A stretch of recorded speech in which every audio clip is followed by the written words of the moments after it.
Here are the crypto top headlines covered in this video. SEC solicits comments on Fidelity's spot Ether ETF application.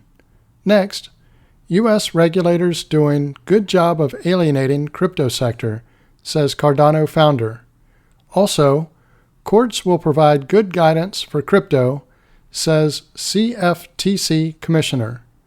Welcome to Crypto Top Headlines, where there's no clickbait thumbnails or titles, and no speeches on my opinions, just bringing crypto's news to you. We are a new channel here on YouTube and would greatly appreciate it if you would click on the like and subscribe buttons as well as the notification bell. It does help support the channel, so thank you in advance for doing so. Now, on to these headlines. Our first top headline: SEC solicits comments on Fidelity's spot Ether ETF application. Interested parties will have 21 days to comment on a proposed rule change allowing the CBOE BZX exchange to list and trade shares of the Fidelity Ethereum Fund. The United States Securities and Exchange Commission called on the public to comment on a proposed rule change that could allow asset management firm Fidelity to offer shares of its spot Ether exchange-traded fund, or ETF. In a November 30th notice, the SEC said interested persons may comment on the Fidelity offering proposing the CBOE BZX exchange list and trade shares of its Fidelity Ethereum Fund. Fidelity first filed for approval of the fund on November 17th, becoming one of many firms looking to throw their hats into the ring for a spot crypto ETF in the United States. The filing noted that investors in other countries, including Germany, Switzerland, and France, had opportunities to gain exposure to Ether through exchanges offering exchange-traded products. At the same time, the U.S. lacked a U.S.-regulated, U.S. exchange-traded vehicle. Members of the public will have 21 days to submit comments upon publication of the filing in the Federal Register. U.S. investors are left with fewer and more risky means of getting Ether exposure, said the filing. The lack of an ETP that holds spot ETH exposes U.S. investor assets to significant risk because investors that would otherwise seek crypto asset exposure through a spot ETH ETP are forced to find alternative exposure through generally riskier means.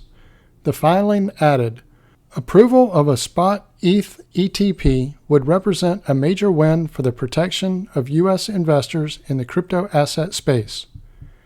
The SEC has not approved any listing of a spot cryptocurrency exchange-traded product or fund for U.S. markets despite applications from many firms going back years.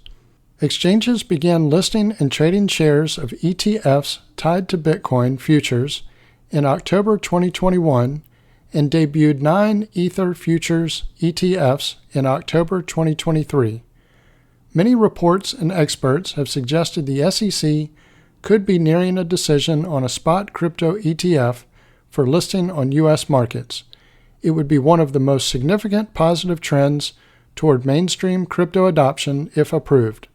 At the time of publication, the Commission had not given the green light to any spot Bitcoin or Ether investment vehicle. Our next top headline: U.S. regulators doing good job of alienating crypto sector, says Cardano founder. Charles Hoskinson took a jab at the perceived inconsistency in applying decentralization standards by the U.S. SEC. The United States' approach to cryptocurrencies could do more harm than good, and it risks losing major players by the time they get their act together, Cardano founder Charles Hoskinson has said. When you look at some of the U.S. regulators in particular, they've done a really good job of alienating most of the industry. They aren't clear at all, Hoskinson told Cointelegraph on the sidelines of the recent Abu Dhabi Finance Week. He took a jab at the perceived inconsistency in applying decentralization standards by the U.S. Securities and Exchange Commission, stressing that Cardano did not conduct an initial coin offering, or ICO, and saying ADA vouchers were sold in Japanese territory with no U.S. participation. I guess apparently that's under U.S. jurisdiction, Hoskinson said. There was an airdrop, but people then sold on Binance and Bittrex. According to the recent court ruling with Ripple, that's not an investment contract, so it was never really clear how that applies. Hoskinson also pointed out that Ethereum, which he said conducted an ICO for its Ether token without implementing mandatory Know Your Customer or KYC and anti-money laundering or AML checks, and Bitcoin were labeled non-securities for some reason, he said.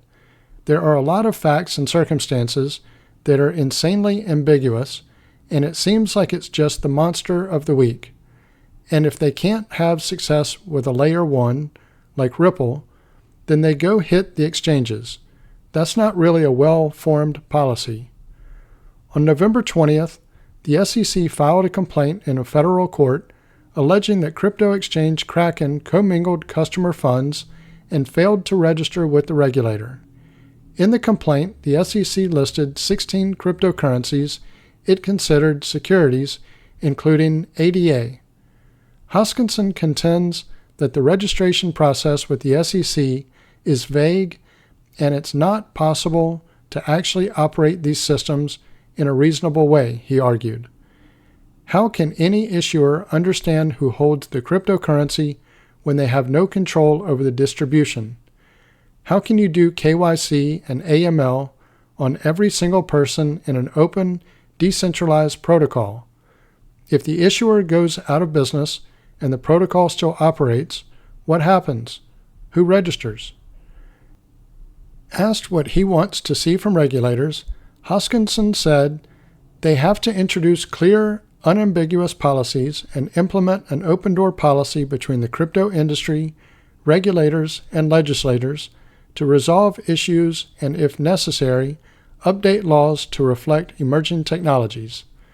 But while he believes litigation will continue, Hoskinson is positive that the regimen and policies will change over time. What we'll likely see is a law passed that removes the ambiguity like the Financial Innovation Act, and there will be some regimen that between the CFTC and the SEC to sort all of this out. Our next top headline, Courts will provide good guidance for crypto, says CFTC Commissioner. Christian Johnson proposed several potential paths for handling digital assets in the United States, through Congress, having private companies address governance, and the courts.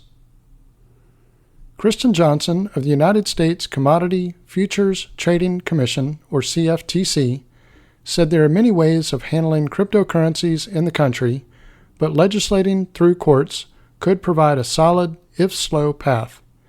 Speaking at the Blockchain Association's Policy Summit in Washington, D.C., on November 30th, Johnson said the best outcome for corporate governance of crypto firms would be to have companies implement their own plans. She cited policymakers introducing reporting requirements for Binance as part of a $4.3 billion settlement with the crypto exchange. According to the CFTC Commissioner, Congress could also step in and provide clarification as to the definition of a security, one of the key points behind the U.S. Securities and Exchange Commission taking enforcement actions against crypto firms. At times, the CFTC and SEC have had seemingly inconsistent approaches to crypto enforcement depending on which assets the departments considered a security or commodity. If we rely on the courts, we will get good guidance, but it won't come quickly, said Johnson. We've been in these situations before with new financial technology, and we should trust in the legal system. Though the CFTC and SEC have both at times settled lawsuits with different crypto firms rather than going to trial, Many companies have asked for their day in court. Binance and Coinbase are still facing lawsuits from the SEC filed in June, and the CFTC took legal action against Voyager Digital in October. At the time, Johnson said Voyager was no better than a house of cards. One of 5 commissioners at the CFTC, Johnson took office in March 2022 after more than a decade working as a law professor. She has often advocated for more robust regulatory controls for crypto and called on Congress to expand the CFTC's authority over digital assets. So this concludes our top headlines. If you haven't already done so, don't forget to click on the like and subscribe buttons, as well as the notification bell. Also, leave your thoughts in the comments and share this video with your friends and family. Thank you all for watching Crypto Top Headlines, bringing crypto's news to you.